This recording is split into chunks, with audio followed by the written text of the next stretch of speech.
Welcome to the Man of Recaps. It's House of Cards Season 2. Frank Underwood has just connived his way into the Vice Presidency of the United States.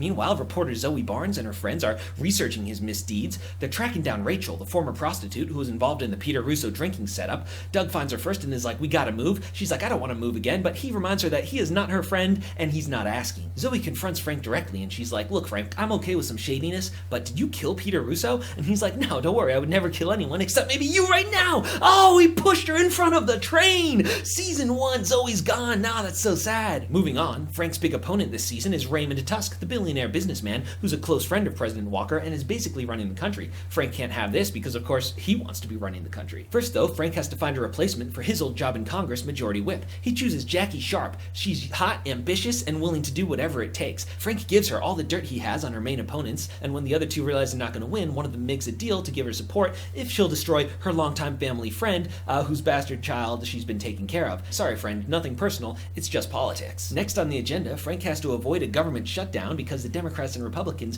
can't agree on the age of retirement for Social Security. He gets enough Republican support to pass the bill, but the rest of them walk out so they can't have a quorum, and Frank invokes an ancient parliamentary procedure where he can have them literally carried back in. Frank ain't messing around. The bill passed the Senate, but it still needs to pass the House, so he has Jackie and Remy Danton go out to whip votes. Remy Danton's the lobbyist that's working for Tusk, but Tusk and Frank are working together on this one. Remy and Jackie sort of start flirting, by the way. Frank takes a one-on-one meeting with his old opponent Donald Blythe, who controls a pretty sizable voting bloc against the bill.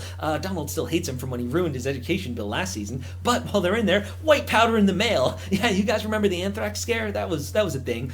So basically they're quarantined and stuck in the meeting. Now Donald's wife is going through Alzheimer's, and Frank kind of consoles him about that and is like, "Hey, maybe we get a Alzheimer's research facility if you support this bill." And he's like, "You are so slimy, Frank. I will never support this." Some people, am I right? Meanwhile, Frank's wife, Claire Underwood, is having an interview. They ask her why they never had any children, and she gives the standard answer, but then it's like, what about this old article that speculates you used to be pregnant? And she decides to admit on air that she had an abortion. What? Now the truth is she's had 3 abortions because she was, young and dumb. Obviously she can't say that, so she decides to go with, "I was raped." And she was actually raped back in college by one of her classmates who is now a 5-star general that earlier in the season Frank had to pin a medal on, but now this guy is in big trouble. Anyway, the quarantine ends, it was nothing. Donald Blythe's still not convinced, but Jackie's like, "Look, I'm not Frank, I'm a nice person, just work with me on this," and they do. So Claire is confident that there's no evidence of the truth about her abortions, but this guy, Seth Grayson, manages to track down the widow of the doctor that did it and find his old journal, which proves that she was lying. He doesn't release it though, he's using it as a resume. He says, "Look how good I am at digging up dirt, I want to work for you guys." The truth is though that Remy Danton and Tusk hired him to dig up dirt on the Underwoods, but when Frank confronts him about it, he's like, no, the truth is I'm double-crossing Remy because I want to ride your coattails as high as they'll go." And Frank's like,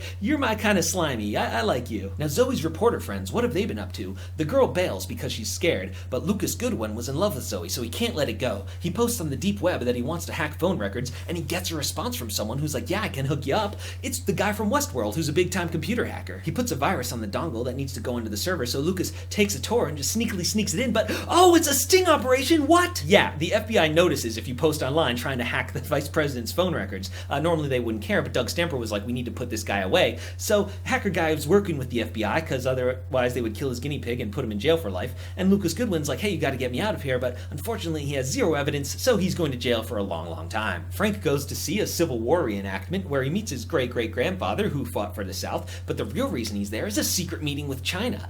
Raymond Tusk is working with Chinese billionaire Xander Fang to build a factory, and they're negotiating things that can't be said out at the official thing. Frank agrees to the deal, but he tells the official delegation to do the exact opposite. He has a double secret meeting with Xander Fang where he's like, "Raymond Tusk doesn't control the government anymore, I do." So relations with China fall apart, and Frank manages to blame it on Raymond Tusk, so the president's pissed at him now. With Tusk in the doghouse, Frank swoops in and becomes BFFs with the president, but then attack ads start coming at the Democrats hardcore. Where are they coming from? Lanigan's Casino. Daniel Lanigan's a Native American casino owner who's always supported the Democrats. He sends Doug to go investigate, and he investigates with his dick. He finds out that Chinese businessmen are flying in all the time secretly and losing lots of money there. It's a money laundering operation organized by Raymond Tusk to influence American politics with Chinese dollars. So Doug goes to see Xander Fang directly and is like, "Look, we're willing to play ball, we just want to bypass Tusk." Xander Fang's like, "Okay, if you build this bridge with Chinese money, we'll stop the attack ads." Tusk offers to cut Frank in on the deal, but Frank wants none of it, and it is open war. So Tusk sends Remy to dig up more dirt. First he tracks down Claire's fired employee, which leads him to evidence of Claire's affair with photographer Adam Galloway last season. They spend a whole episode on the ins and outs of this scandal. scandal. But long story short, Claire and Adam have a huge falling out,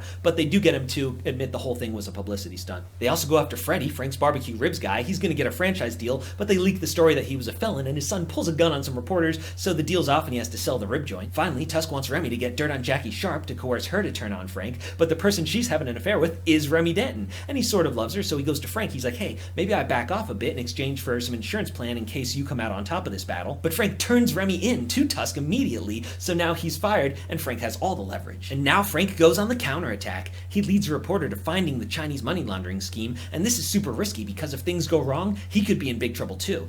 During the indictment, he just denies everything, but they're like, hey, we have Doug Stamper in the casino. What's up with that? So Doug has to cover his tracks, starting with the prostitute Rachel. He's got her set up in an apartment in Baltimore or something, and he still visits her all the time and has her read to him because they've got a weird, like, paternal, maternal, kind of sexual, romantic thing. His feelings are confused. Rachel meets a new friend, and long story short, they become roommates and then become lovers. Whoa. Doug's not happy about this, though. He says they have to break up with her, so Rachel does, which makes her super sad. Speaking of weird relationships, Frank's Secret Service agent, Edward Meacham, he saved his job, so he has his unwavering loyalty, and one night things get weirdly sexual, and Claire's there too, and they just all go with it and have a threesome. Frank and Claire treat this like it's pretty normal, and Meacham is a consummate professional, so it's never mentioned again. Back to business, though. Frank's covered his tracks, and so they release all his travel logs, and he convinces the president to do the same. But the president and his wife have been having marital troubles, so Claire gives them the name of a discreet marriage therapist that they can go see on the side. With the travel logs released, they find him, though, and eventually it comes out that he prescribed the president medication, and the White House attorney coached him not to admit that, so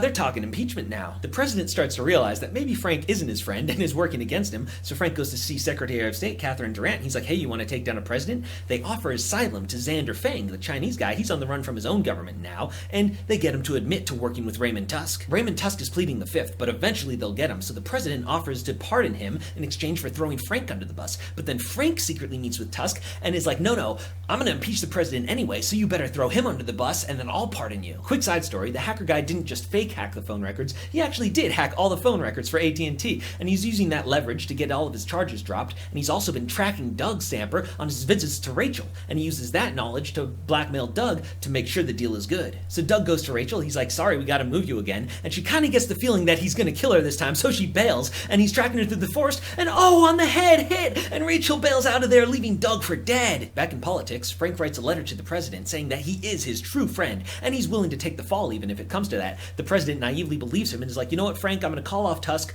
just try not to get me impeached. Of course, Frank is working with Jackie Sharp to make sure he's impeached. So when Tusk gets the call that the president's pardon is off, he has no choice but to trust in Frank. He admits everything and blames it on the current president, so Walker has no choice but to resign, and Frank Underwood is sworn in as the new president of the United States, and that's how season 2 comes to an end.